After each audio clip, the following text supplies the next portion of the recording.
so I have 3 kids, and I've been married for 14 years, so I breed well in captivity. Somebody told me something once that I think about all the time, even though I did get filthy rich from comedy. But this person said, sometimes you get a choice between being successful and being great.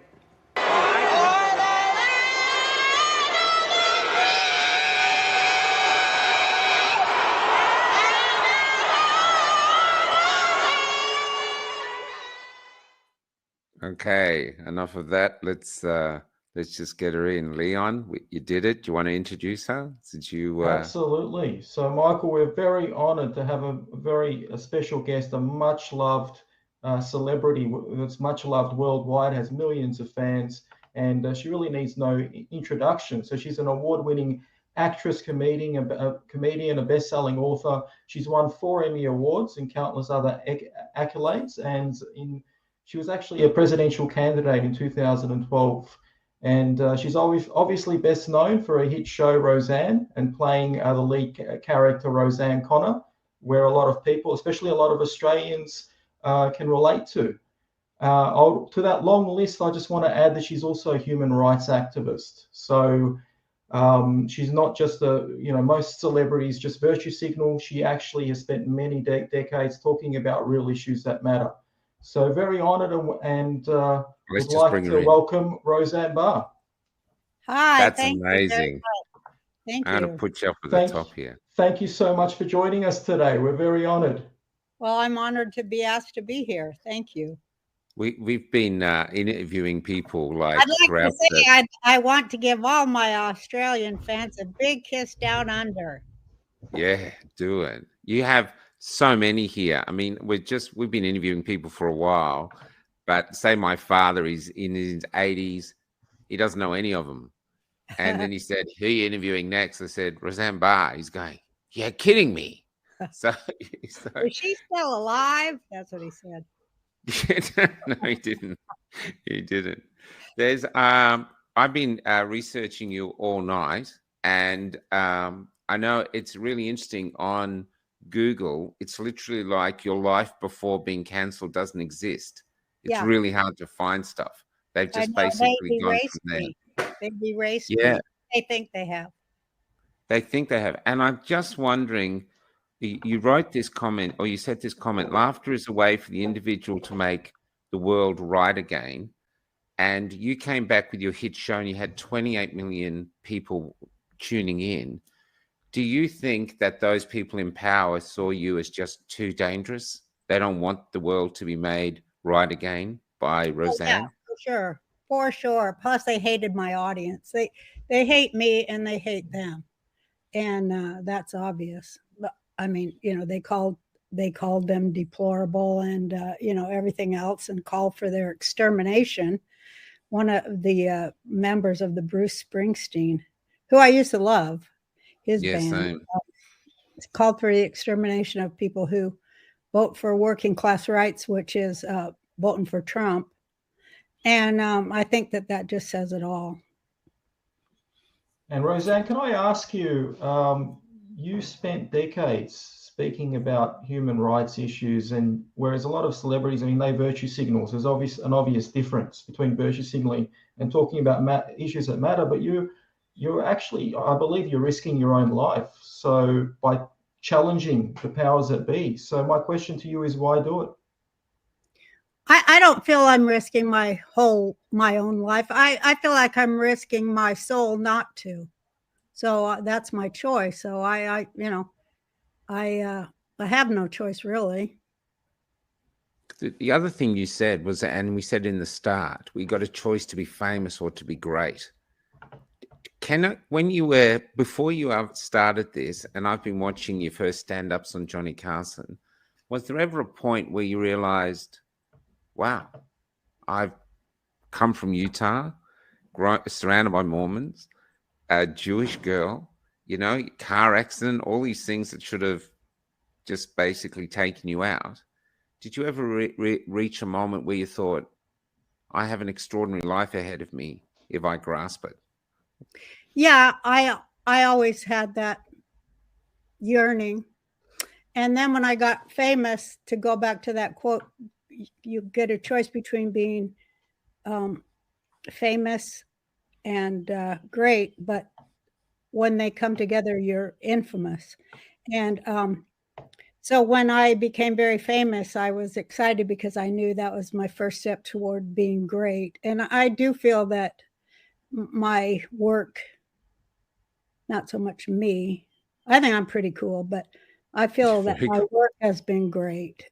It's entered just a great thing that I don't see anybody else doing, and I don't think they'll ever touch me. And so, of course, that's threatening.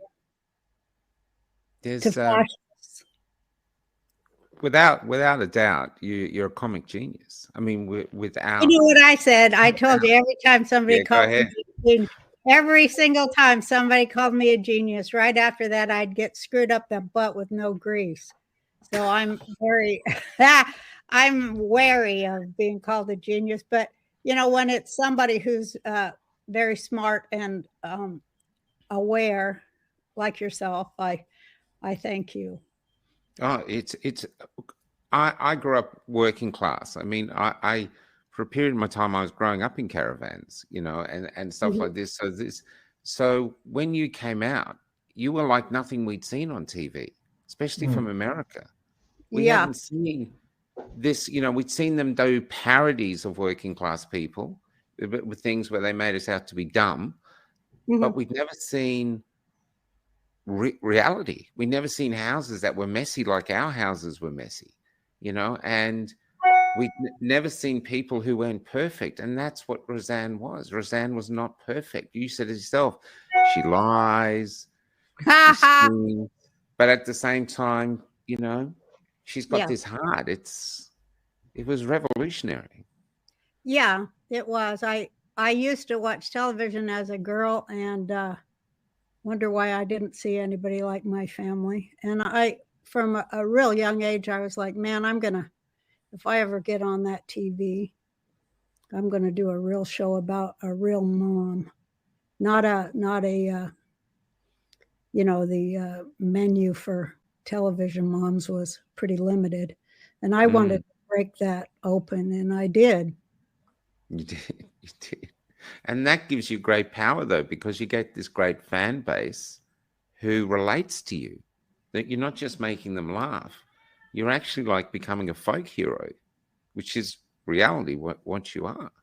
Well, it just is very cool when I go anywhere, really, for now 30 some years, people will come up to me and they'll say, oh, you were my second mom. Or some say, you were my mom. I didn't have a mom. Or some would say, you were just like my mom. Or some would say, you know, my mom wasn't very nice, so I look to you to be my mom.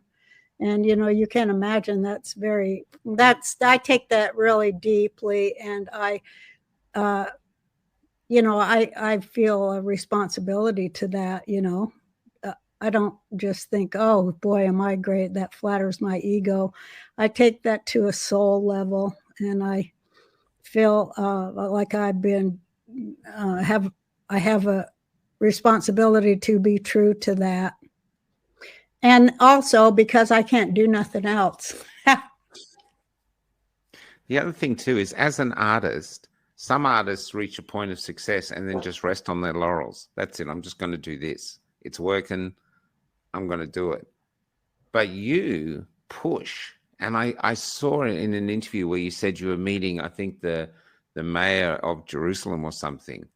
And you said, don't say it, just take the act. But you couldn't because you had to push. And you asked him about why can't the Arabs share this? I said, why can't all of us just share this? I didn't mean the Arabs, but I meant everyone. And, you know, I think about those things a lot. So, you know, I'm pretty Jewish. I always say I'm a Jewy Jew. And I think about those philosophical points about if not now, when. And also, I've always thought, if you are given the opportunity and you're standing before some place that no other woman or man really is ever going to be in that position again, then you have to do it for the sake of all the people who can't. Yeah. Well, that's what I'm saying. You've got great power, but that comes with great responsibility too. And you reached great power by pushing boundaries. So I did. once you've got there, and I still do. That's right. And I also take the punishment. I've always taken the punishment for it because, when you push boundaries and break boundaries, people might, some people who romanticize an artist's life or whatever, they think, oh, and then she broke that boundary and everyone loved her, but it's not like that. It's like, and then you were punished. You were severely punished. They push you till you break, or they want to get you to take your life. They want you to end it and end your life. And that's really it. And every time you break a boundary, there's severe mental and emotional and economic punishment for doing each of those things. And still, I just, something's wrong with me, I guess. Roseanne, you seem very defiant and courageous. They've tried to cancel you many, many times, and you've actually recently just completed a successful comeback stand-up, which was aired on Fox Nation, called Rosanne Barr, Cancel This. So can you tell us a little bit about that? And how it's pronounced more like cancel this.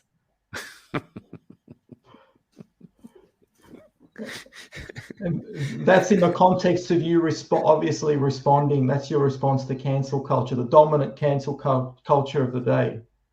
Yeah, and I was really excited to do that. It took me 4 years, but 4 years of thinking. But I feel like I cancel culture itself. I shot through the heart of the beast in that special. I destroyed it, and I'm proud of having done that because it deserves to go. And it's just something hilarious. What? You said in the tour I saw on Tucker Carlson, you said that you got cancelled all because you misgendered, racially misgendered someone you thought was a white woman. Yeah. I racially misgendered Valerie Jarrett. And of course they all go for, it's how they pick through to find the how some people will pick through a pile to find a pearl. They'll pick through a pile to find a turd because that's their talent, is to find the turd. And so they picked through this huge pile of references that I made to find the word ape, which was in the title of the movie I referenced, Planet of the Apes. And, I captioned a picture that showed Valerie Jarrett next to a character in that movie. And it's hilarious because they look exactly alike. And she looked very light-skinned in the picture. And, so she looked, anyway, it's not my fault. She looks just like that character. So anyway, and it just happened to be that I saw, it was prescient because I could see into the future that that's where America was headed. And at the end of that movie, after the mass lockups, arrests, and silencing of the human beings by the elitists, by the other species, really, elitist and fascists that lock everybody up and say what you can say, what you can't say, until people are, it's illegal for people to speak. In fact, the rulers, they don't even think people can speak in that movie. And they beat them down. It shows them beating people down, and they're dressed just like our police forces in major cities are today. But then you remember at the end of the movie, they find out that they're in New York, and there's the Statue of Liberty lying broken on the shore. So it was a movie. To me, I was always very into that movie because I saw that was what was going to come to America. And it was coming really, really fast. In fact, I could see it coming from, since 9/11. And so there I was at the height of my popularity. My show was #1 and blah, blah. And I had just done a show about Muslim neighbors and how everybody's a human being and we have to treat everybody like a human being and forget what their labels are about, which has always been the message of my show. And so I thought, because the reason I tweeted it is because what was happening in Iran to the women of Iran, because of Valerie Which no Jarrett. one speaks about. No, they were not allowed to, but because of Valerie Jarrett's Muslim Brotherhood deal with Iran. It was, and in Egypt too, all about knocking out the middle class. And so now, I saw that was what was going to come to America, and that was what that tweet was about. But they saw the word ape, and because they are so racist themselves, they projected onto me that I said Black people look like apes, which I was assuming she was a Persian woman, an Iranian woman, because she was born there. And, I racially misgendered her and apologized for it about 300 times, but they never accept apologies, fascists. But anyway, they wouldn't accept your apology because they wouldn't accept that I said on the phone. They wanted you gone. They wouldn't accept that I said I thought she was white. And let me explain that. And no, they would not let me explain that because they were after Trump. And so, I've kept all of their clippings that they went to the news with, because everything that was calling me a racist, the very next day after I explained to them that I thought she was white, they canceled my show 20 minutes later, Disney. And then immediately began calling me a racist, and it all traces back, all of it, to ABC, where I was working and made them #1. So afterward, they said it was Valerie Jarrett who said in a clipping, Trump set the tone to make it comfortable for Roseanne to say such racist things. So I realized, and also with several lawyers that I'm talking to and have been for 4 years, they already had it planned to get rid of me. They did not like, they quote, one of my spies told me that in the writing room, somebody who turned on me said, I'm afraid she's humanizing Trump voters. Wow. Yeah.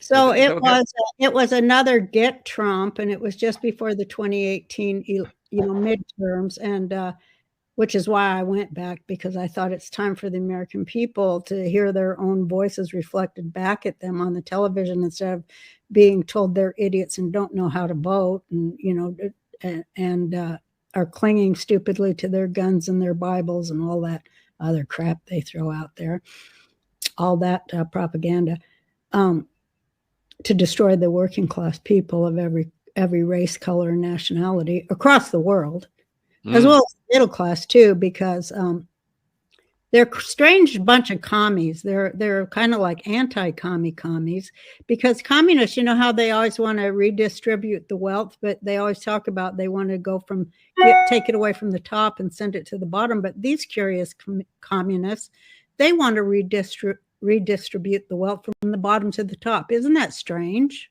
But anyway, so they already had it all worked out and planned, and it was like one person called somebody, and she called somebody, and she called somebody, and I was gone and being called a racist daily for weeks.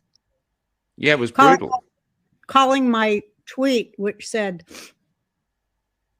Muslim Brotherhood plus the movie Planet of the Apes, if they had a baby, that philosophy would be the same as Valerie Jarrett's Iran deal. That's what it means. But You know at what's the time, I was like, Christ, how are you going to go on and explain that to anybody? Nobody even knows what they're doing. Americans have no idea what we do to other countries, and they don't care. just going to say too to anyone watching, this is live. Rosanna's live. If you have any questions for Rosanne, sorry, just come in. But do you remember when Obama was running, they attacked him for things that his grandmother said, and he actually got on and said, my grandmother says outrageous things. She doesn't like Jews. She doesn't like this. She says these things, but she's my grandmother. What can I do? I'm not going to cast her out of my life.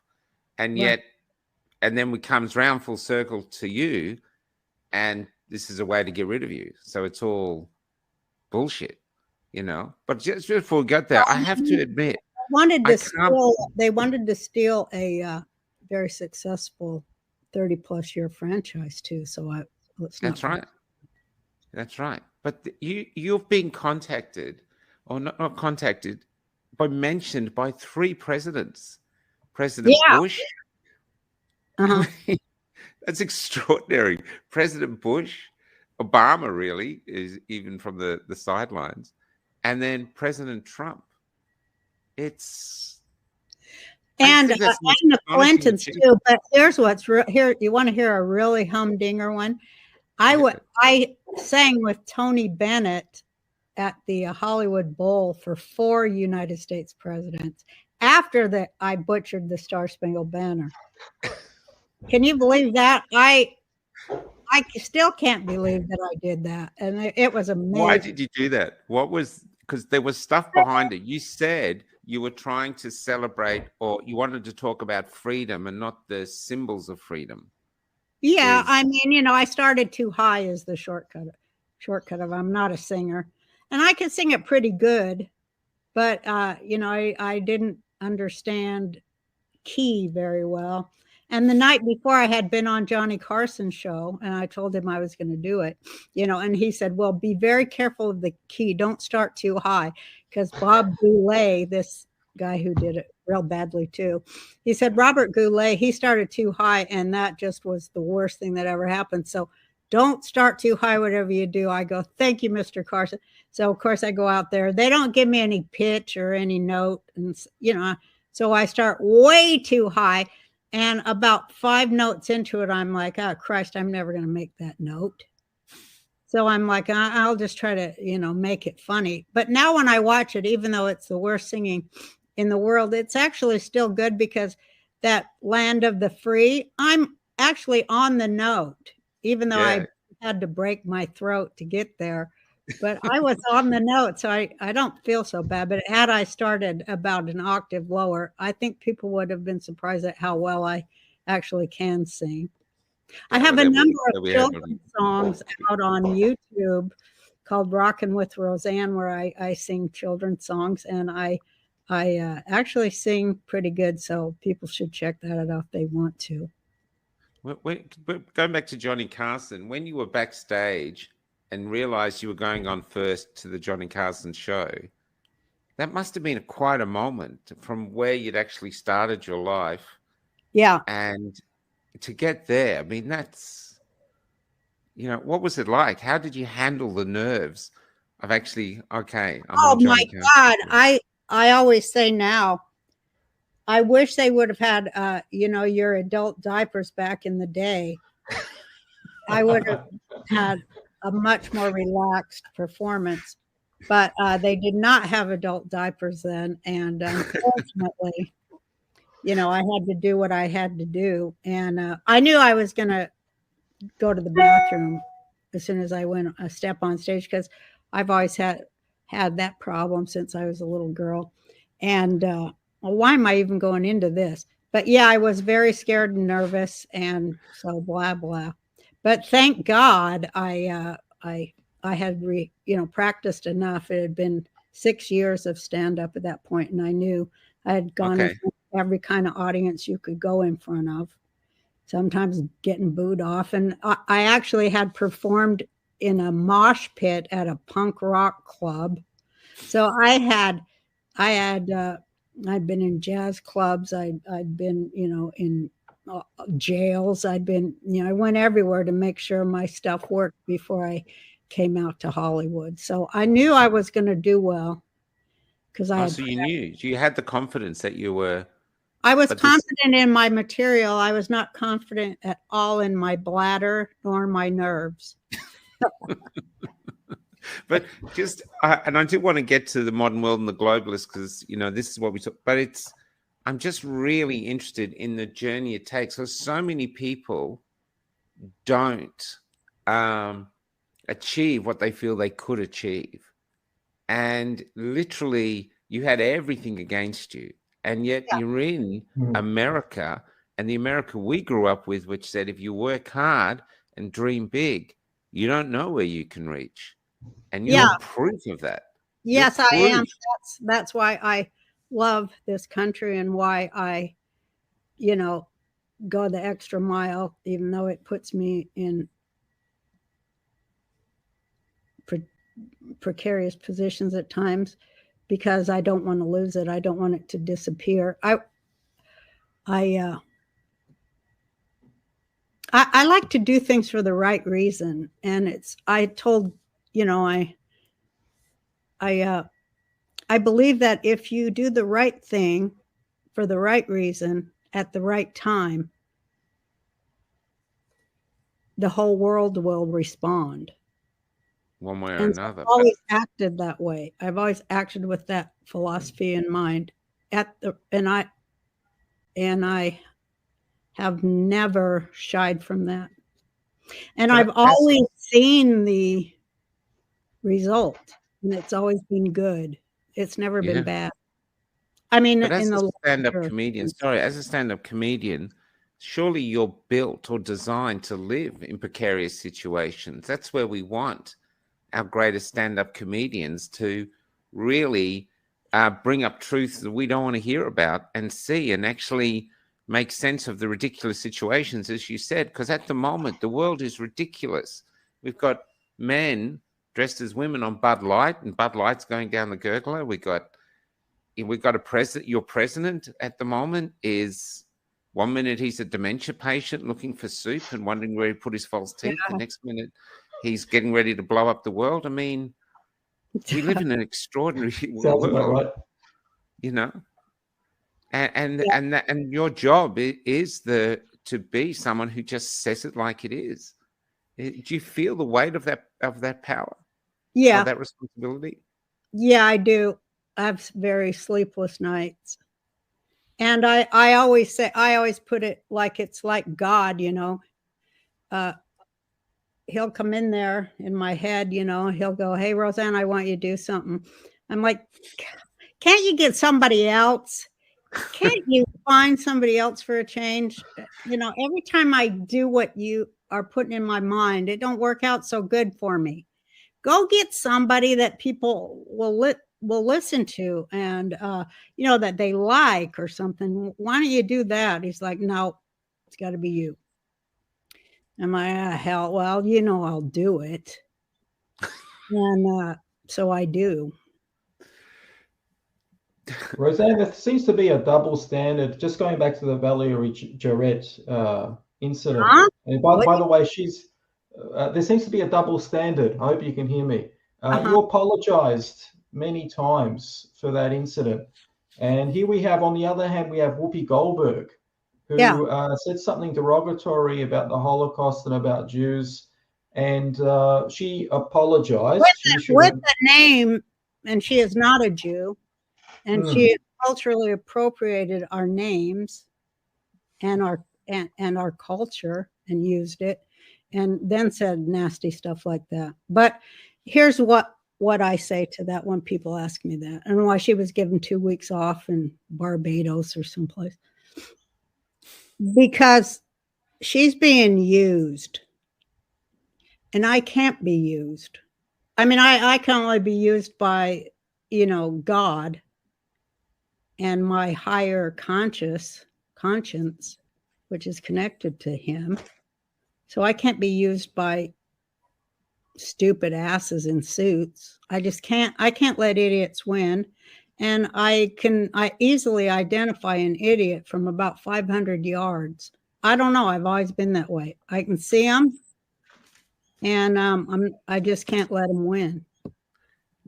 There's a guy called Stewart somewhere, and he said in this hit piece on you that he said, "Oh, she can't be controlled." Yeah. And I thought, well, that's what I love about her. But do you Exactly. think that is also why they had to cancel you? Because they can't control you, you know, they want famous people who they can control. Yeah. Is that Yeah, but they never, but I mean, the fact that they couldn't control me gave them a #1 show with records they hadn't seen with numbers they hadn't seen in 15 years. And what I wondered is, how come that didn't matter to the shareholders? And they Interesting.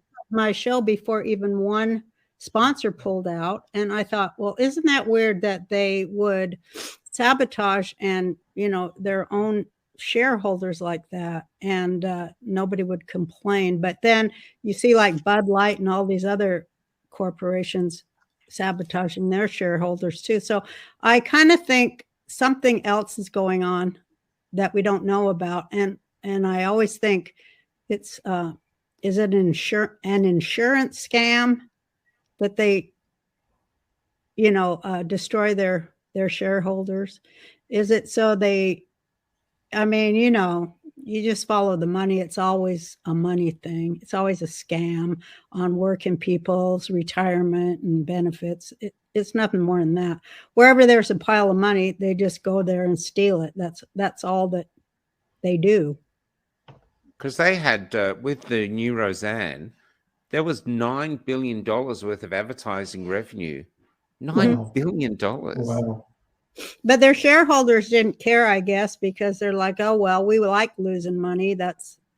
I mean, we don't have to, feed our families or, make a profit. We hate Trump that much. I don't know. It doesn't make any sense. No, it I doesn't make wonder any about, always wonder about who are those shareholders, and why did they also say nothing all those years about Harvey Weinstein, those same shareholders? I don't know. You tell me. I think the devil has control of everybody. I don't blame people. I don't think any human being is my enemy. I think they're just misled, they're being used. But it's a big old force, and it's in charge right now. Well, the devil hates the truth, and and your unadulterated truth, which is why I'm so glad you went live today. I just got to hear Megan Patricia, who probably didn't wake up this morning thinking she was going to be able to ask Roseanne a question. But do you have difficulty trusting people and letting them into your inner circle now? Hell yeah. Yeah. Hell yeah. I don't trust nobody. And I hardly did. I hardly trusted anybody before this happened to me, but now I trust them even less. And well, they've all showed themselves to me. That's one good thing. Like, I think that's one good thing that's going on in America too, is, hey, let them show themselves. Let them identify themselves. Don't correct them when they use the wrong words. Just let them be, so other people can see them too. As soon as you correct them, they can hide better. So just let them be. And I forgot the question already. Oh, do you hate trust people? Oh, yeah, I hate everybody. I hate them all. Don't trust them as far as I can throw them. I know the devil's in them, and I hate the devil even more than before. Another interesting question from Jacqueline de Natali. So, what was your coping mechanism during all the slander that you endured, Roseanne?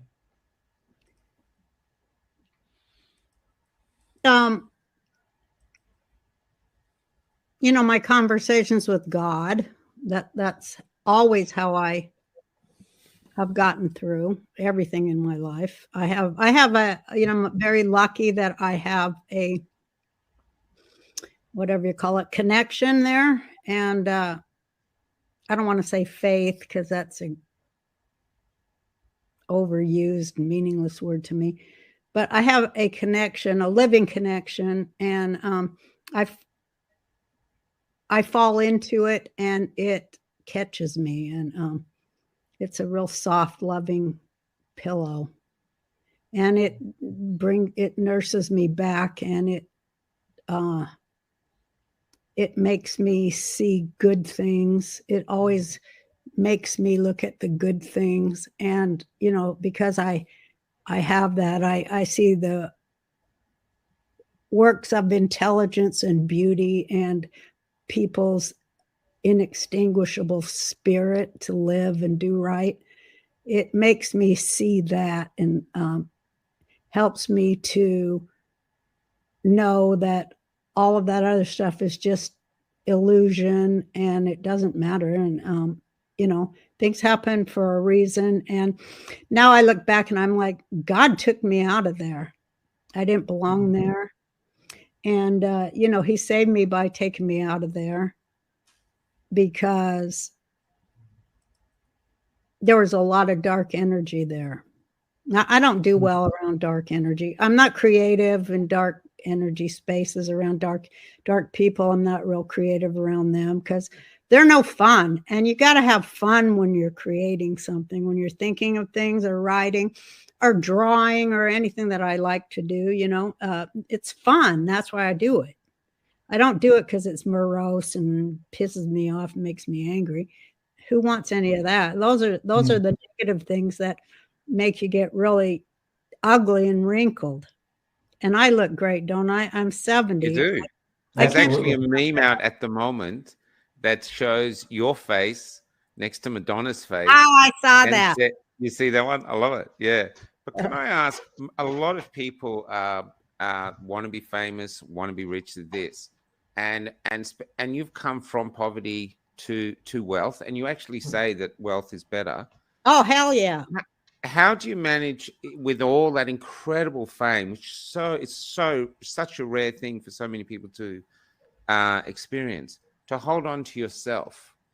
Because it must be basically a hurricane of things going around you, with people wanting to meet you, press things. It's, how do you manage to stay you and sane?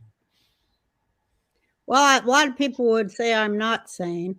There used to be a saying that I can't remember her name, but she's a great comic, Pat. Oh, I can't remember anybody's name anymore. But she said there's insane and outsane.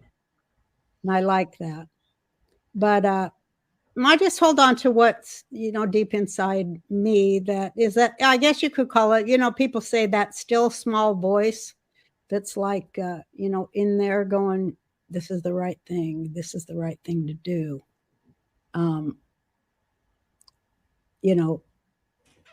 This is what people you admire would have done.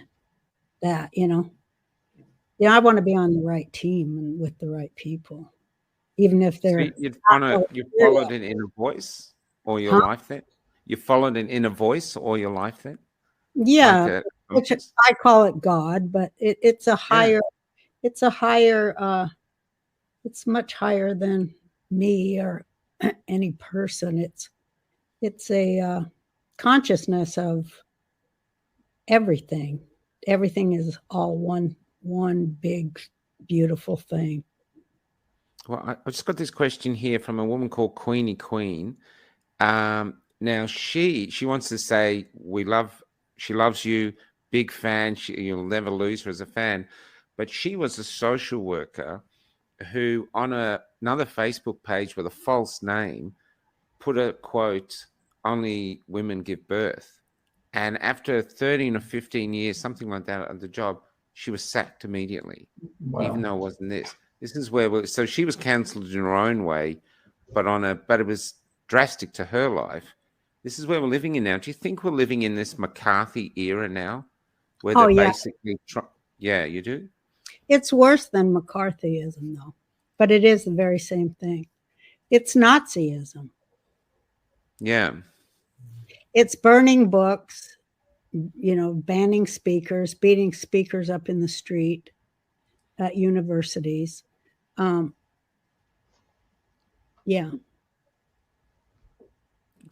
how do you, being in America now, because we've always looked to America. America is, well, look, it's the greatest country that's ever existed when it comes to freedom. It's always had issues. It's always had problems, slavery, violence, all these other things. But it's always like, But that's only one way. freedom. That's a writer I love. She calls that the foreground reality, which is, the propaganda reality that we're fed every day. But the background, the real deep background, is America is the place where America ended slavery. So just sit with that for a minute. Yeah. I can't remember the ship. Oh my God, I used to know this off the tip of my head. Spielberg made a movie about it, but where the slaves escaped. Yeah, they sued the United States. With an A, Amtrak or something. Not Amtrak, but it starts with an A. But they sued the United States government and they won. Yeah, that's right. America ended slavery and fought a revolution. Amistad. To do that. So, this is a way of looking at the world, a background way and a foreground way. And the foreground way is all bullshit and propaganda. And people are very deeply addicted to bullshit. I said that in my 2012 campaign. They're so addicted to bullshit that they'd rather have that than food or sunshine, because that's what propaganda does to people. They can't think, they can't reason, they can't use their critical thinking skills because they know the answer first, and then they make all the data come out to their answer. And that's anti-science.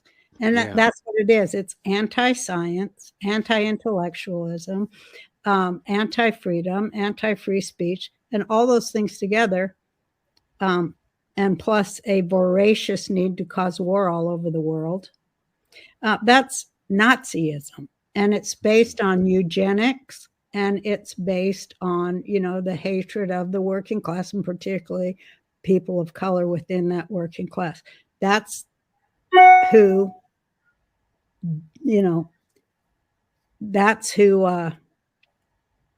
we have to be aware of in our country. It's interesting that I think it's interesting that they went from cancelling ideas and cancelling you to actually cancelling people, and we ended up with a situation where we had jab mandates and people were cancelled for not complying completely. That's exactly right. I say I don't think they just canceled me. They canceled about 26 million viewers of me, because they ended up still having that, the reworked show they took from me.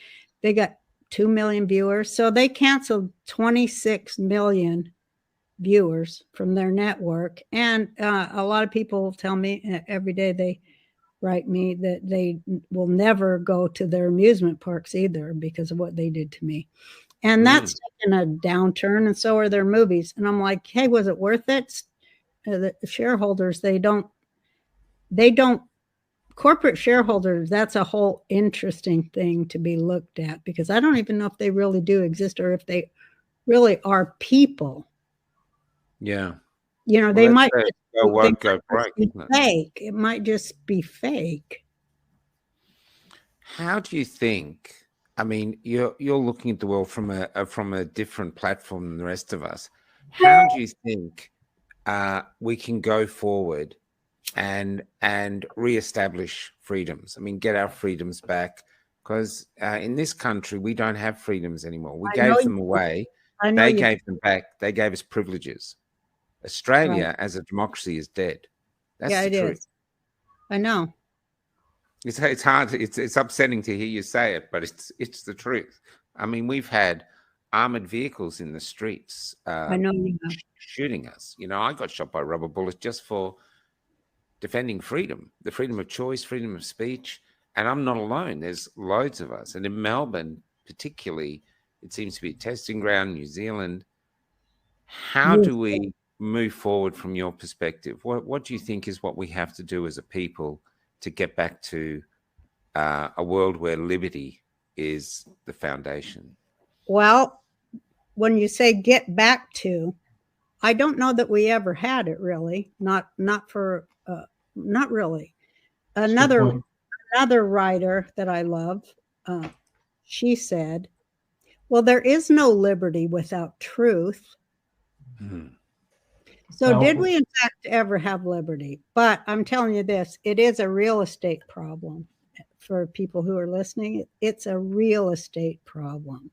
And the most important real estate that you have to immediately take control of, because you do own it, although they have told you that you don't, and they've showed you a million different ways that you don't. The most important real estate in the world is between your ears.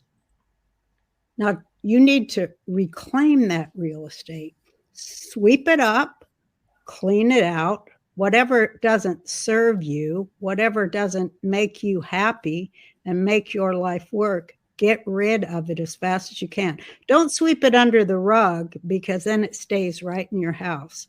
Get rid of it, air it out, and just like use your mind as a screen door. Let ideas come in and let them go out. Let it air itself out. Don't cling to any idea. Just let them come in and come out. Don't believe or grasp on anything. Just let them come in and let them go out. Just see it as if it's a screen, a movie screen that you're watching. Your thoughts, because a lot of them aren't even your thoughts. Wow. Can I ask, what were you like as a little girl? Were you always cracking your parents up? Were you quiet? Were you different from this? Or were you pretty much just a little mini version of who you are now? I was trying not to get beat. And yeah, I was always doing everything wrong. I don't know. I have every kind of thing you can imagine. ADHD, dyslexia, I got everything. And, always peeing myself. You can imagine. I was a kind of a creep and a nerd. I didn't like people, and I had a lot of trauma. And in my family, if you could make my dad and mom laugh, then you didn't get hit. So I was just always trying to get, I better make up a joke for that or I'm going to get my ass beat, So I had to turn everything into a joke. So it kind of trained me. And Wow. but when I was at school, I never even talked. I felt so out of place and so, paranoid of people around me. Is that because you were in a Mormon community and you were Jewish, or you just didn't fit in for other reasons? Yeah, part of it was cultural because, I grew up in an apartment house full of survivors from Germany, Jewish. Wow. And my grandparents had sponsored them to come over after the war, and they lived in their apartment house. And so that was very traumatic. But also the neighbors, they didn't like Jews so much. And they were all pretty Mormon and religious, and they didn't like that so much. So I just was really quiet, and I was always in my head. You know what I mean? I was always in my head. Like I always would draw or write, and I stay in my room and have fantasies of what it was going to be like when I was a famous actress or comedian or something. All of my childhood was about getting on TV and doing what I did. I visualized myself doing it too, always. How much of that do you think was manifesting a dream which came true, and how much do you think was actual destiny? Because I've read about other people like Napoleon and other people like that who knew they had significant lives ahead. So I knew at 3. I knew at 3 because I had a vision at 3 after something severely traumatic, and I had a vision, and the voice in my head that came from this vision, the voice I heard, it said, you're going to survive. You're going to be okay. You're going to grow up. and you're Is this gonna. a car accident? No, that was when I was 15. Okay. This is when I was 3. And it said, you're gonna, someday you'll have an answer to every question that's in your mind right now, and I'll always be there with you. And then I knew from that day forward, I was never alone, and I was always in that place, always, and I still am there. Incredible. Yeah, it's weird. I know. People So are like, Shona says, what can you do to influence Hollywood elites on an individual person level? Can you turn any of them around? Like Sean Penn. I used to love Sean Penn, but now he wants me arrested and vaccinated against my will. So I'm not watching any more of his He's an films. interesting character, that guy. a lot of people who are, well, I pray for them all the time. I don't want to be in their circle physically at all, because atoms are alive, and I don't want to breathe in any of them. But I do pray for them always on the internet, and I say you have the opportunity to rejoin the human race. All you have to do is look deeply within, and be honest, and redeem yourself for what you've done wrong, and everyone will immediately accept you back after you make restitution for the harm you've caused to innocent children in this world. And I just pray that if you have any sparks of soul in you, that they'll be ignited by hearing this prayer, and that you'll come back to us. Otherwise, you're just going to disappear. And they don't usually want to think of themselves as just disappearing, because they have big egos, but they're just being used. And like I say, a lot of them aren't even human. A lot of them are just apparitions. Actors, a lot of them, there's nothing there but somebody who can imitate and pretend. So there's not a lot of depth of soul in actors. And that's why they're so easily led by propaganda and by, people who can control them through blackmail because of the horrible things they do. That people, once they get famous, they think, now I can do what I really want to do. And they can. And they think there's no price for it, but there is. The price is the death of your own soul, but they don't seem to mind that too much, do they?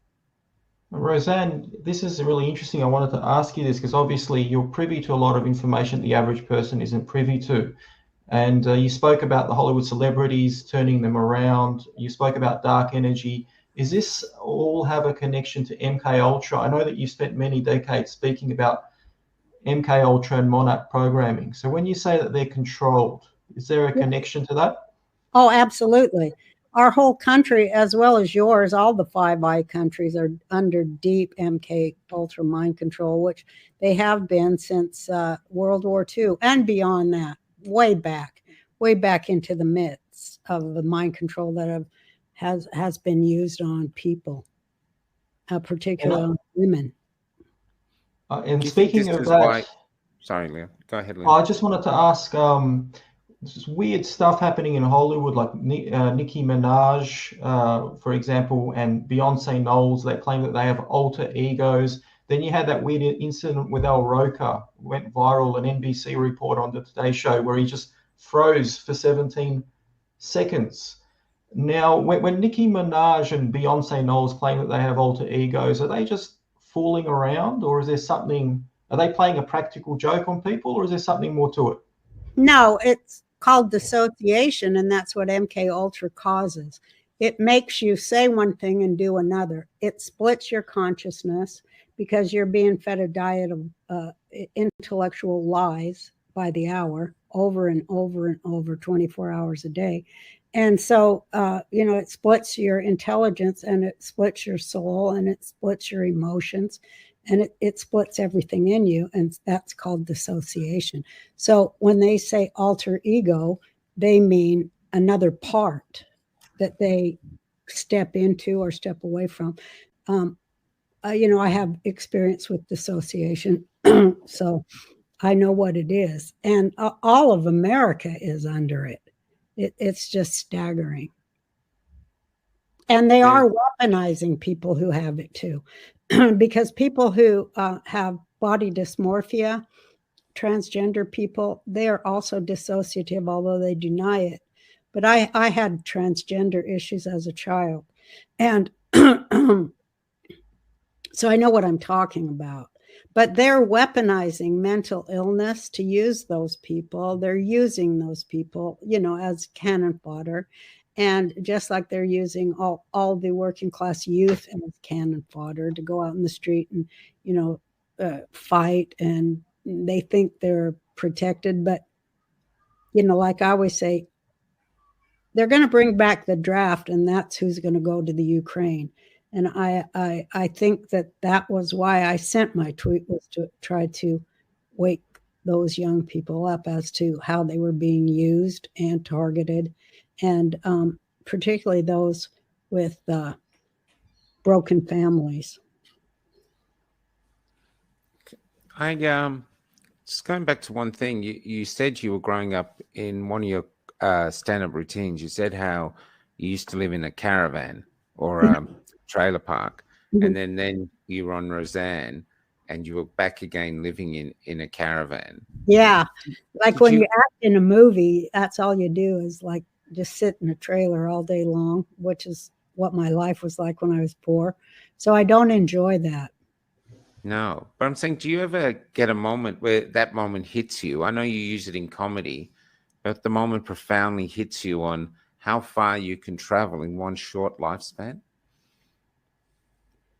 It most certainly does. It has this week, definitely. I've been unpacking all the stuff I've squirreled away, because I'm kind of a what do you call it? Where you save all the stuff. Yeah. And I'm unpacking stuff from 30 years now, and I'm looking at it, and I found my old writing and things I had written as an original stand-up thing, as my original 5 minutes of stand-up back in 1979. Wow. And it was staggering. It was just staggering and then, fast forward through other things, speeches I've... Staggering in what way? Like it was making you laugh, or how far you changed? Just what a long, strange trip it's been, to quote the great Fred. But I found speeches that I've given all over the world, and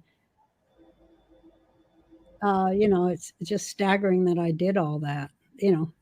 Just amazing. I don't know. It's been pretty fun.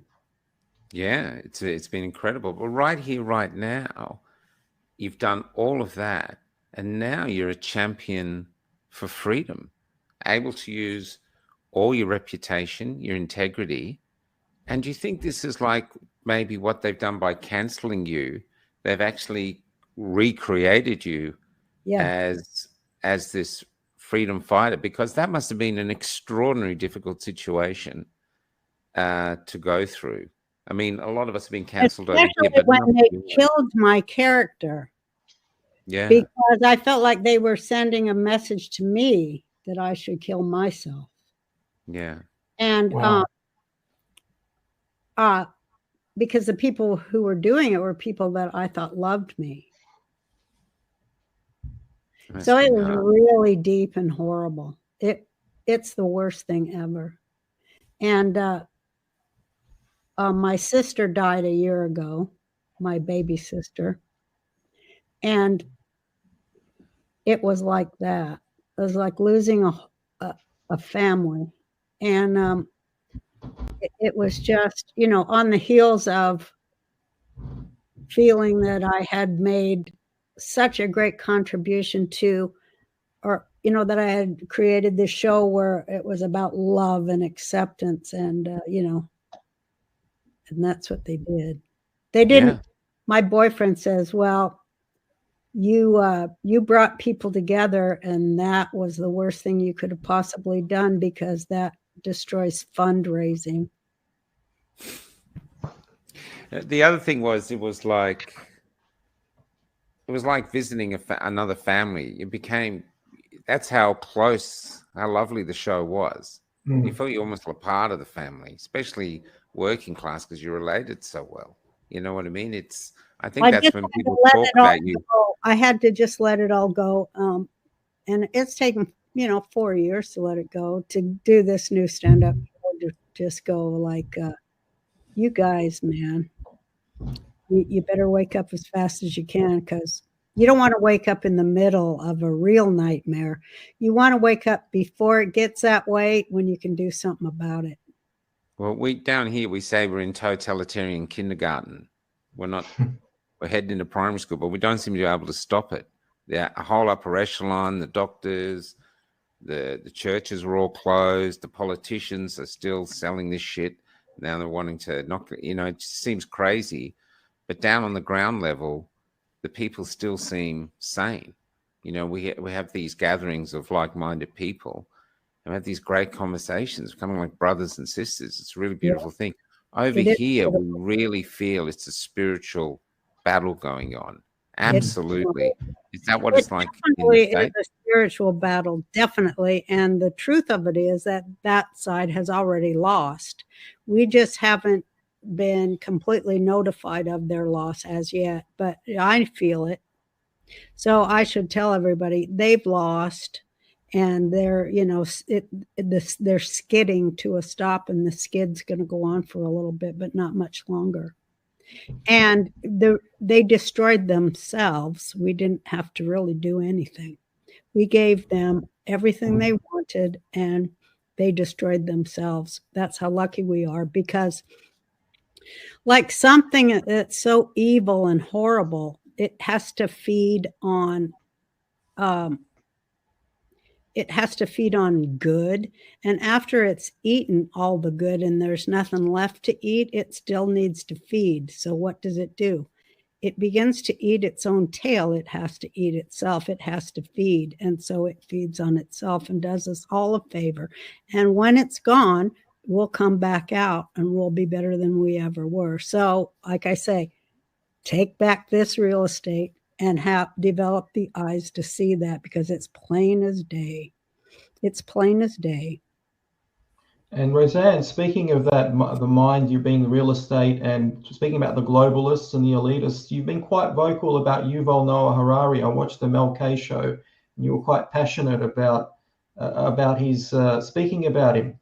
He seems like a Poindexter, like a mummy's boy. He doesn't seem threatening. He just seems like a guy that stays in his mother's basement. Why should the average person care about him and his views? It just seems like he's ranting endlessly.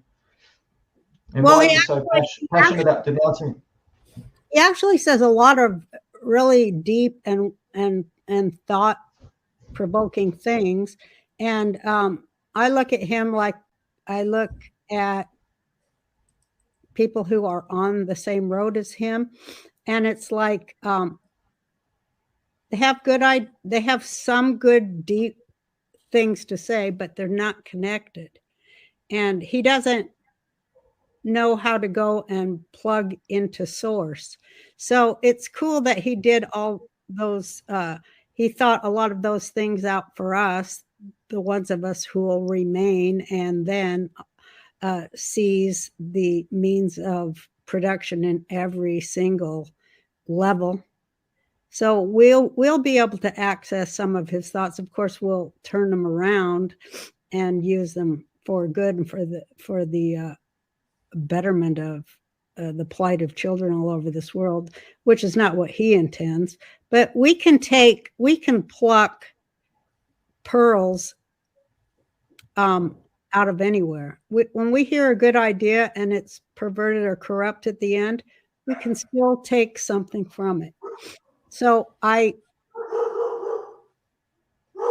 can tell when somebody's connected to the right source, because it is all about source. And when somebody's not connected to the life-loving source, but instead they're connected to the death-loving source, you can just see it. And they're not all that smart, because all they did was take something that was life-loving and reverse it. They couldn't have came up with it on their own because they are, you know, in Jewish scripture, it says that they, here's the word ape again. It says that they ape the souls. They run after the souls to ape them, you know, to copy them, to monkey mind them, because they can't create anything themselves. They can only copy or steal or appropriate. So that's on our side too. We who are connected to life-loving source, we can create. And that is what will allow us to continue when they can't. There's someone just asked, would you be bringing your comedy special to Australia? Like, would you tour Australia with it? Well, you know, I would love to, but you got to get the jab to go anywhere. I'm not getting the fucking jab. Fuck that. Actually, I think they changed the rules. They've Really? changed the rules here. You don't need it here. You But you actually have to need it come to get here. into the States. We can't go to the States. Really? But yeah. Or Well- some places we can. Florida, I think we can, but we can't go. We can't go to New York. I thought you couldn't go to Australia if you weren't vaccinated. So now you Yeah, have I no think excuse, Roseanne. You have to come here. Well, I've always wanted to go over there. I mean, that's You are beloved place. over here. You're Mhm. beloved. You've never been I to mean, see a Australia? few woke people. no, I always wanted to go. Well, first of all, it's like 24 hours or something by plane, which Jesus, I don't know if I could take that. I'd know they'd sit me next to some fucking crying kid with green snot in his nose. And, you know, that always happens to me on a plane. The parents are always behind me with 2 kids on their laps screaming with snots. And then they got another kid that, you know, they buy a seat for next to me every time. So I know I'm going to get sick and I have to babysit some little shit when I'm trying to get away from fucking kids, you know. And I can't be mean to them. So I'm like, you know, I'm like, hey, don't do that. Okay. But so I end up having to sit with them for hours. I know I'd probably get stuck with 2 brats running with noses going on Australia. I said, why does it fall to me to have I think some of the plane would be more scared of your mouth than they would be of the kids. I have that in my act. Hey, ladies, you're such shit mothers anymore. You're all on your phone all day, ignoring your kids at the supermarket.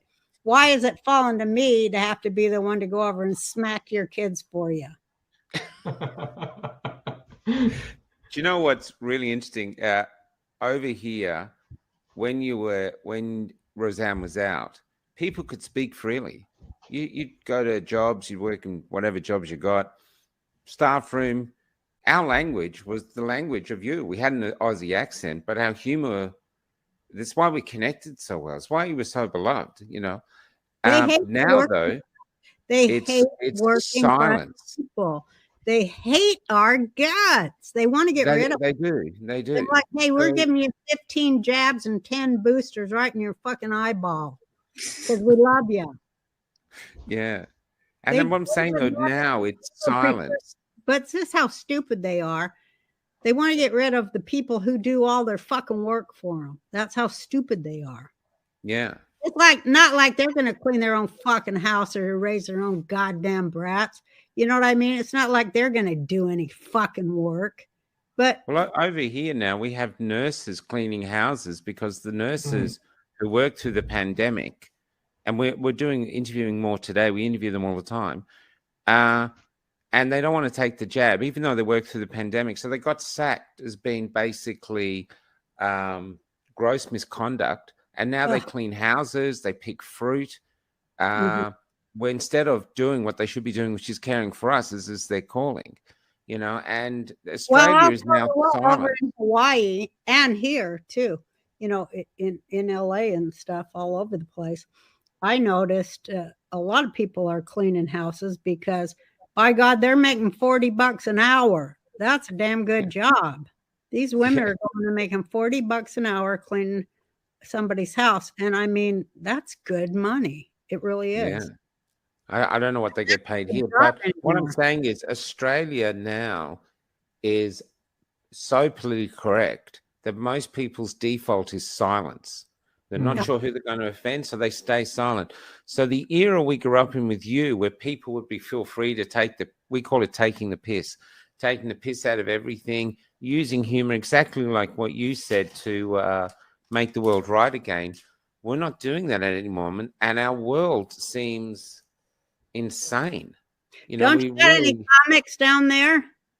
Well, we've got a few. I interviewed one this morning. We've got a few, but I think if a powerhouse like you came down, I think you'd fill venues, and it would really be. In fact, some venues probably would cancel you before you came, but I think you'd actually really would. I think it'd be a revolutionary sold out tour. shows.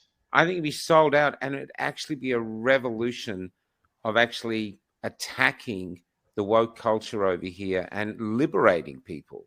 Well, the one thing they hate is comedy or anything funny. And then the worst thing to them is to laugh at themselves, which, fascists, two things fascists don't like is laughing at themselves and dialogue.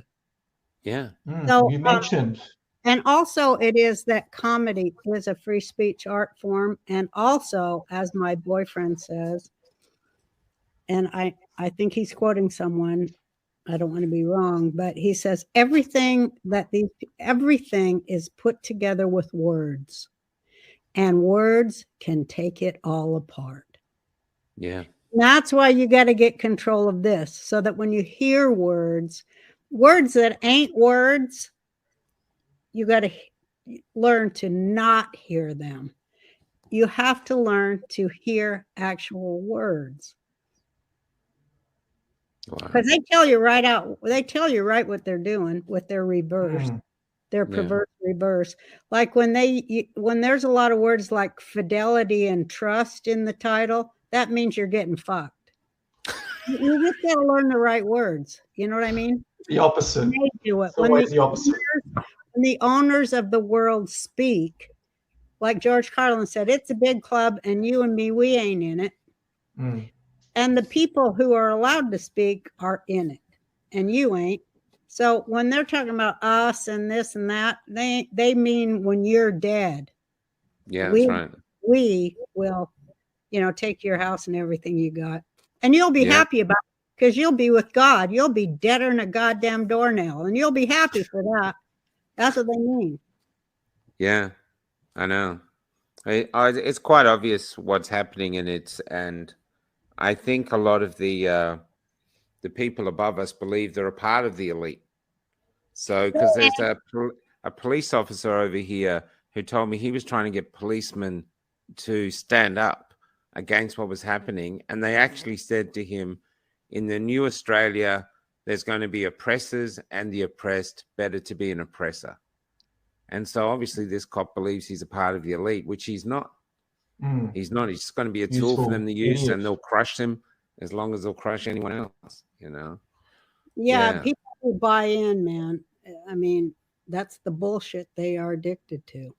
You said something interesting, Roseanne, ties in with our conversation on Tucker Carlson. You said the people that have an inability to laugh at themselves are dangerous people. Yeah, they are. I mean, that's a puckered up person. I mean, you got to laugh at yourself first before you laugh at any other person. That's like when I see a lot of comics and they're just laughing at everybody else. We call that punching down. That ain't funny. It's all got to be laughing at yourself and making other people laugh at themselves through laughing at you. Otherwise, it just ain't funny. All that sneering shit, that ain't funny. At least to me, it doesn't move me. When I see people laughing when they don't want to laugh, that I get the biggest charge out of that. Christ, that's a great feeling. There's one of the other things you said in these videos I watched last night was you didn't like rehearsing a lot with Roseanne because you wanted it rough. You wanted it edgy, which, I didn't want it. That was really brave. Yeah, I didn't. I wanted it to be, you know, like comedy is. It's like, it's got to sound like you're just thinking of it. Yeah. It can't be like, and then what did he say? That cheese ball shit. No, I just don't think it's funny. Yeah. You know, it's got to be like, hey, here's one. You know, that's how I lived my childhood. Oh no, I better come up with something right now. Oh, my dad's coming on. You know, it's got to be. How have you changed? And now, I mean, looking forward now, you've got I mean, you must have tons of opportunities open to you to do, but as you're going forward now, you're hopeful for your country and for humanity as we move forward. I know you've said things about success, but it really is a big fight coming on. It's a big, big fight coming on. It's been a big fight for a long time though. And, you know, we just want people to wake up and stop feeding the monster. Stop. You know, it feeds on your fear. So every time you're afraid, you're making it bigger. You got to laugh it to scorn. That's how it disappears. How did you handle your fear? Because early on, before you started all this, like your first stand-up routine you ever did, there must have been fear then. Johnny Carson, like you said, was fear. Even coming on to the set to do your first Roseanne. How did you cope with fear? Why did you not give into it? Instead, push through it and create the life you created for yourself? In my life, I was lucky enough to always hear a saying that made my hairs on my body stand up because it went in so deep, you know.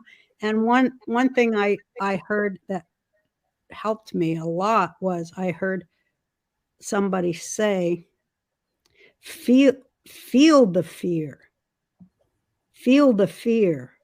and then do it anyway. So I looked at it as, you know, it was my enemy. It was the devil. And I was going to do it anyway because I have God and nothing's more powerful than God. So the fear, I look at everything like the enemy. The enemy wants me silent. The enemy wants you silent. The enemy wants us to collude in our own destruction. The enemy wants us stupid and silly and weak and fearful. So we can feel all those things because that's what he's putting on us, and that is reality. We can feel it, but we have to do it anyway. So the fear is the work of the devil stopping you or trying to stop you from reaching who you're supposed to be. Reaching, you know, if you have a feeling, a lot of people don't, I guess. But if you have a feeling that you were put here to do something, to make something better, even for just one person, even if it's just you, if you have that drive, that connection, that feeling that you have something to offer in this world toward life and living and goodness, then you can't let that be stomped out of you. You have a responsibility to the children of the future to make it manifest. You have to. You can't let that be taken. You can't let darkness gather. And you have the ability not to. If it's handed to you and it's in front of you, then you have to. Otherwise, you'll just float away. You'll dissipate. Ask her a question, Leon. I'm in awe at the moment, so I'm just going to be here for a bit and I'll come back.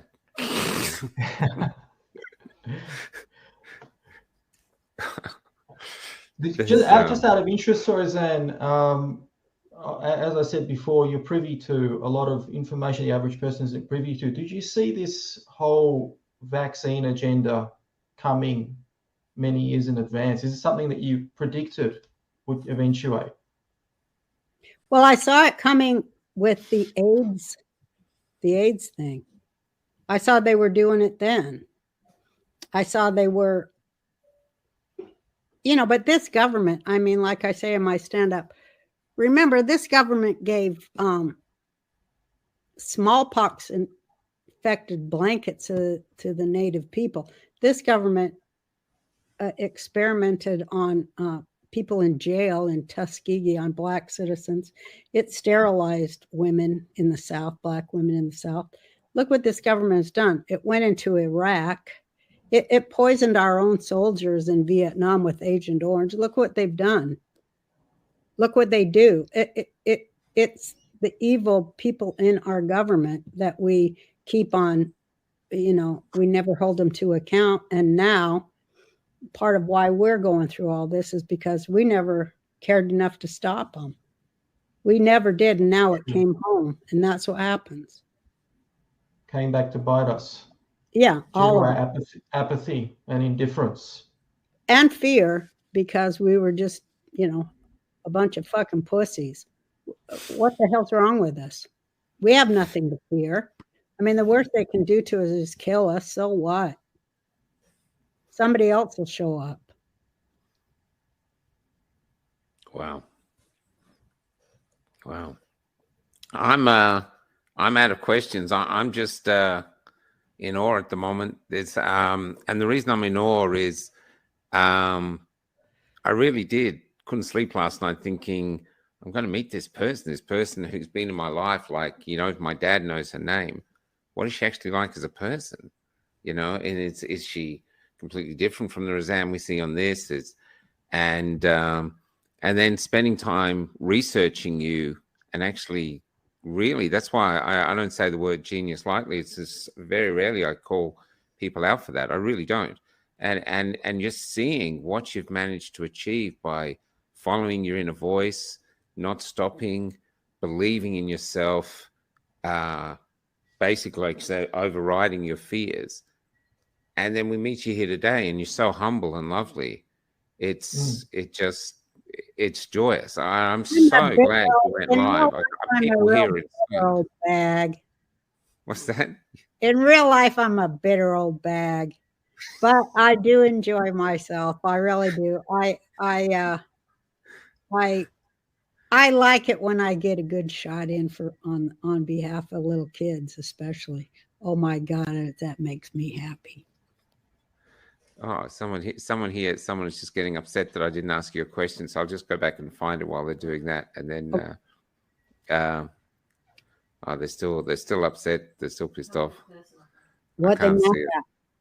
I don't know. Here. Do you think the COVID pandemic was designed to weaken people so they wouldn't have the strength to question what was about to come? It seems very strange how some of my critically minded friends on Facebook have become so ignorant now. That's an interesting phenomenon. Yeah, I think it's planned because they patented it in 2008.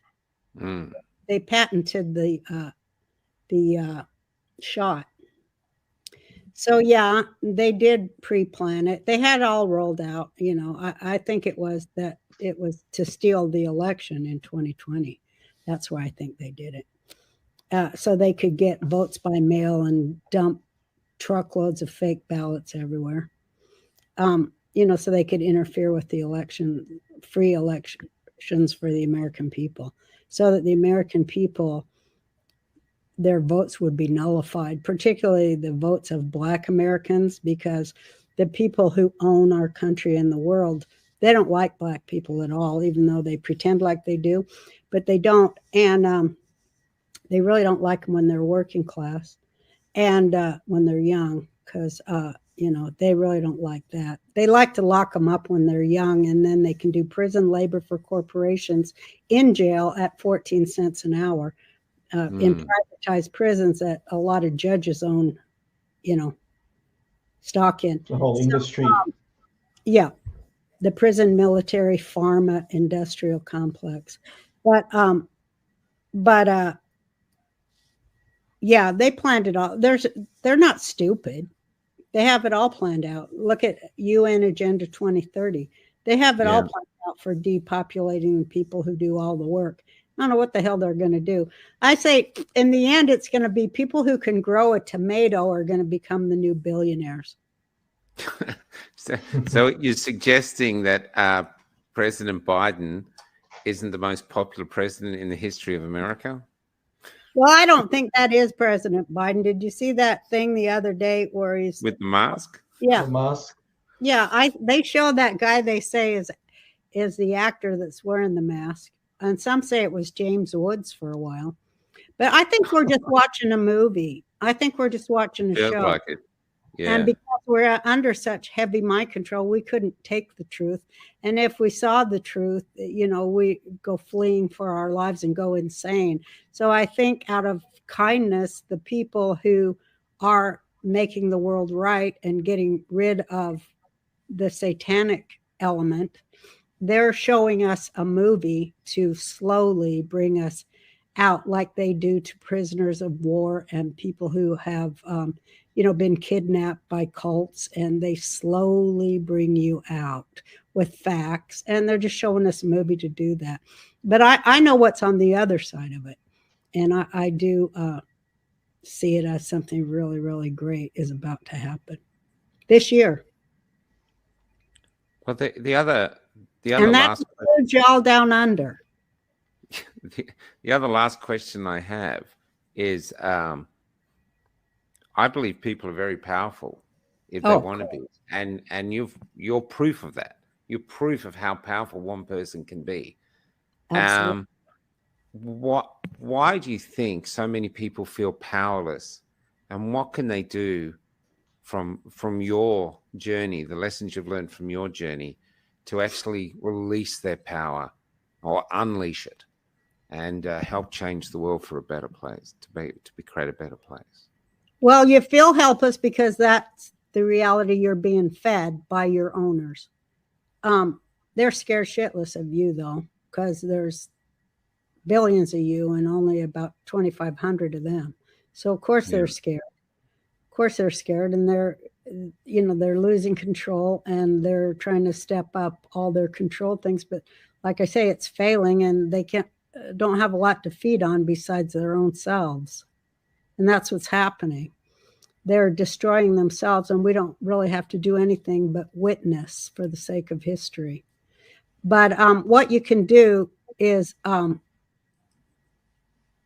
not kidding, our greatest weapon that we have to fight is laughter and joy. Those are the two things that they know nothing about. Plus the human spirit they know nothing about. They know nothing about connection. They know nothing about the desire to share, which is the greatest feeling in the world, one of them. And they know nothing about the human spirit and joy or laughter. So those are because they know nothing about those things, exercise those things every day, and you'll find yourself coming more and more into a state of awareness, because that's what it really is all about, being aware. Well, Leon, that's all my comedy is so powerful because it's like Dr. Like Marshall, that guy, he's really a great doctor, speaking all over now, and he said comedy is fifth column warfare. And I thanked him for telling me that, and I agree. Comedy is just the most powerful thing, because while you're laughing, all the things in your brain that are bullshit devised fall away. And you need to do a lot of laughing. And if you can laugh the more you can laugh at your government and your leaders, the happier you're going to be. Laugh at everybody you're afraid of every day. It's powerful. That's great advice. I am out of questions. I want to thank you for your time. Roseanne. Huh? Yeah, I'll let Leon go. I've got the best question for us. Maybe we'll get a world first exclusive in Cafe Lockdown. Are you going to run for president again?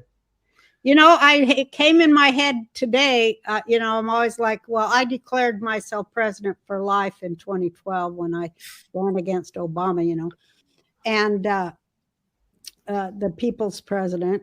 And so there was a question on Twitter, and I wasn't thinking of it or nothing, but a question came on Twitter, and it said, if Trump doesn't run, because Trump, I wanted to say, Trump is not a Republican. That's the whole mind control of the way they do us with this dualistic bullshit. Because there's only one party, as my friend Gore Vidal once said, and that's the money party. So Trump is not a Republican and he's not a Democrat. He's the third thing. He's a populist. And that's why I ran in 2012 on that same thing. Solutions and fixing problems, not politics. So anyway, it said on Twitter, if Trump is not the candidate, who do you suggest? And I wanted to write my own name in because I thought if they take him down, then I'm going to step up because there's nobody else. Trump already is employing so many of the things that I talked about in my 2012 candidacy, such as auditing the Federal Reserve, getting our own currency, all these things that you're seeing happening slowly, and a lot of people don't see it, but that is where we're going.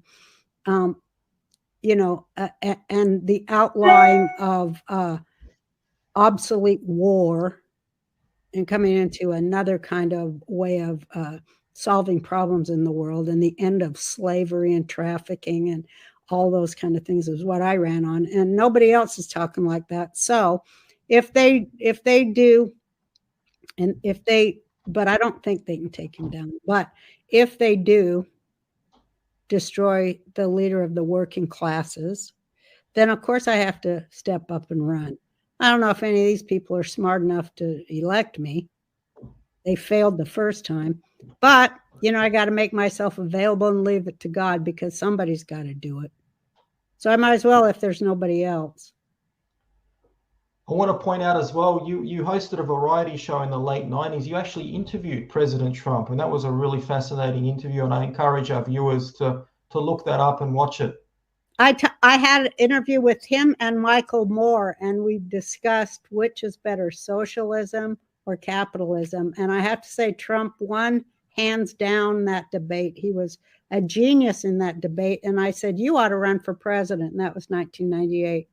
Wow. He's a great man. He's a good friend. And, he also knows that, if not now, when. I think huge amounts of people would vote for you because I think anyone now who speaks the truth, whether it be even insulting or not, just has the admiration of the people because people are sick of bullshit and we live in a bullshit world. We have a hunger for truth. I hope people are full up to the gills with the bullshit and yeah. But the thing is, like, they don't want us to know that we can do better. That's right. But we can easily. Everything's in place too. Everything is in place. All it takes is the right person with the right intellect, for the right reason, with the other right people at the right time. That's all that's lacking. Well, there's one country in the world where a poor Jewish girl can rise up and become the president of the country. It's America. It's the United States. Well, so you're in the right place at the right time. I really sincerely and hopefully pray that America continues to stand because the world needs the world needs a strong America. The world needs America, and I'll tell you why. Because we have individual rights guaranteed by law here. And I don't want them to take that from us. Because we don't recognize God in your Constitution. We thought we had that, but we don't. We have a word in our Constitution, absolute rights, and the Supreme Court did like 12 pages or something, or 250 pages, where the judges argued that absolute doesn't mean absolute. I don't know what it does mean, because it sounds to me like it means absolute, but our rights have been squashed. So America is the hope. You have to get into the people withdrawing their consent to be governed by those people. That's the next option if this don't work.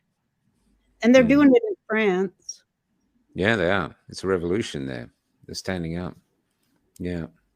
And we had big movements here. We had huge marches. We had 1 million people in Canberra. People came from all over Australia, thousands of kilometers, like to come to Canberra It's the same as, say, driving from Texas to New York, you know, just to be a part of a movement of saying we want freedom. And there's no way that amount of Australians would come all that way for a booster. They came there for freedom. And so we do have fight within us yet. We're not a beaten people, but we're just stunned because our leaders, who are our brothers and sisters, who've always sort of had our back to a degree, No, they're not. That contract is broken now completely. They got paid off. Hmm. They got paid off. They're bought off. They're probably blackmailed, and they've left the human beings behind. So no, they're not. We probably need more councils than we do leaders. We don't need leaders. They all suck. We need councils of people, of neighborhoods, of communities where we agree, you know, beforehand, and we stick to it. No one person is invested with absolute power, because it never works. It won't work. Yeah. That's what representational government's supposed to work. But even that don't work when you get a bunch of whores that are paid by lobby money. That's what's happening here. None of them represent, you know, they say they're public servants, but they better get out of the servant business, because they don't know shit about being a servant. That's true. That's true. Yeah. Wow. What a way to wake up this morning, huh? Well, I'm going to bed as soon as we hang up. Yeah, okay. I'm heading off to a country tour. Thank you so much for coming on, Roseanne. Thank you, Roseanne. Don't give up. Not now. Not when we're this close to winning. And you'll be seeing it. You'll see the proof of it as the days go by real quick. Just get the eyes to see it. Say that to Australia. You heard it from Roseanne. That's who I'm saying it too. That is who I'm saying it to. Thank you for an incredible interview. Australia, I ain't got nothing invested in lying, nobody. But I'm telling you, Australia, hang on just a little bit longer. And please come visit us. Even if you're going to be stuck with two snot-nosed kids on the plane for 24 hours, it's going to be worth it. Trust me. We would love to have you here on our shores. You're a sweetie. Thank you, honey. Thank you both so much. Thank you. Thank you. We really appreciate your time. Such an honor. Thank you. And I'm going to end with one of your Johnny Carson. For everyone, this is 5 minutes of Roseanne doing stand-up. I think it was the third time you're on Johnny Carson. Oh. And it's hilarious. It's absolutely hilarious. So enjoy this. Thank you for coming on. It's been an absolute joy to meet you. Thank you, Roseanne. Thanks so much. Yeah.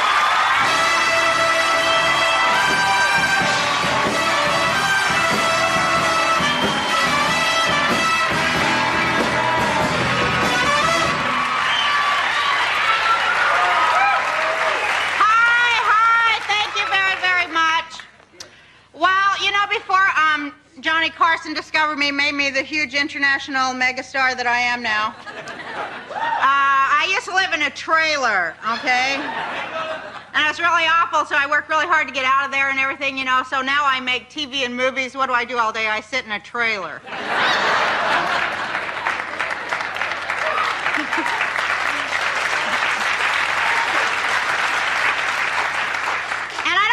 So good out here, in case you didn't figure that out, but it's kind of true, you know. I don't know. This place is like no place in the whole wide world. People out here, well, they ain't like people where I come from, you know. I try to fit in. I try to go to them Hollywood parties and everything, but they ain't like no party I ever went to, you know. Like, I spent the first hour wandering around this great big old house looking for the keg.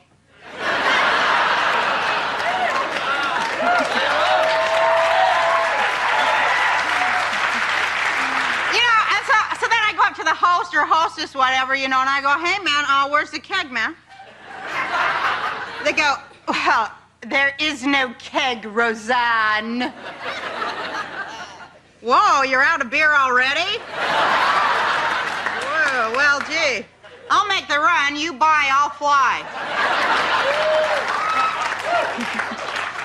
And nobody at those parties is interested in having any kind of fun either. They're only there to, like, kiss the butt of the most famous person in the room, you know? Which is always me. And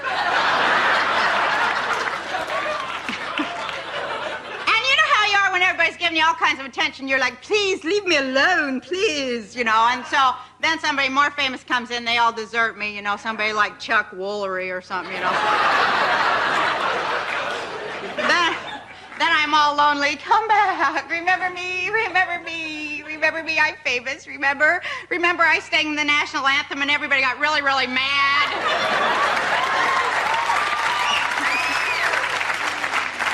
Yes, that was one of the happiest moments of my life, ladies and gentlemen. I'm so proud to have shared it all with you. A great Prozac moment. Thank you so very much.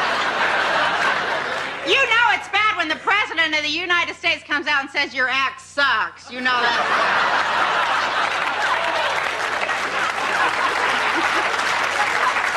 Of course, you know I'm so mad at that little pin-headed wimp George Bush for saying that about me anyway.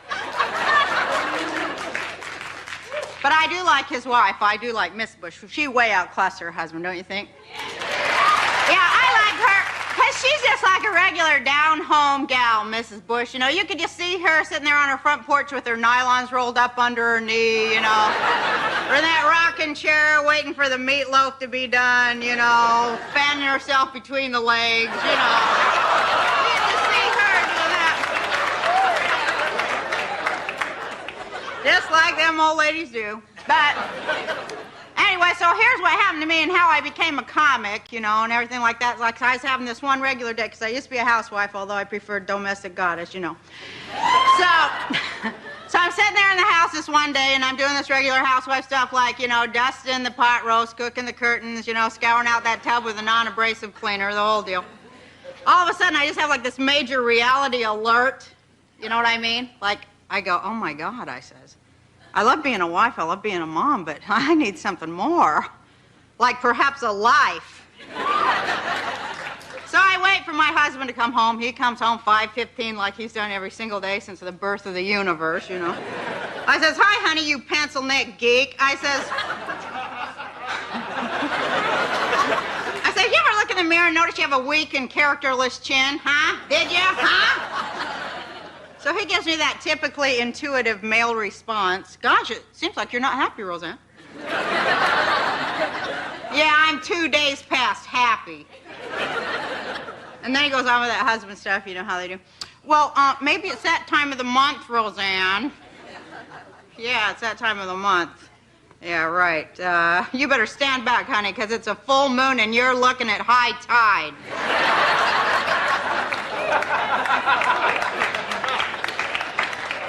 Well, I hope you like impressions. Johnny did a great impression of Willie Nelson, and now I would like to give you my impression of Miss Barbara Streisand.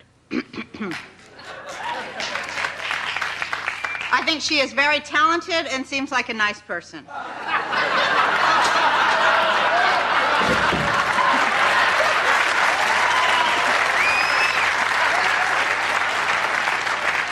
that's the impression I get. So anyway. Well, I'm fat, so it's good that I'm fat, because fat moms are better than skinny moms, as you know. Way better, because what do you want when you're really depressed? You know, some skinny mom, well, why don't you jog around a while, and that'll release adrenaline in your blood, and you'll better cope with stress. Or some fat mom, well, let's have pudding, Oreos, and marshmallows.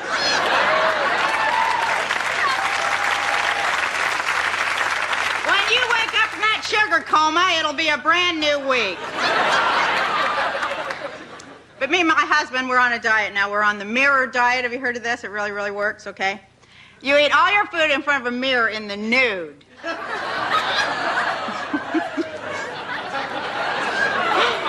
really works. You know, of course, some of these fancier restaurants don't go for it.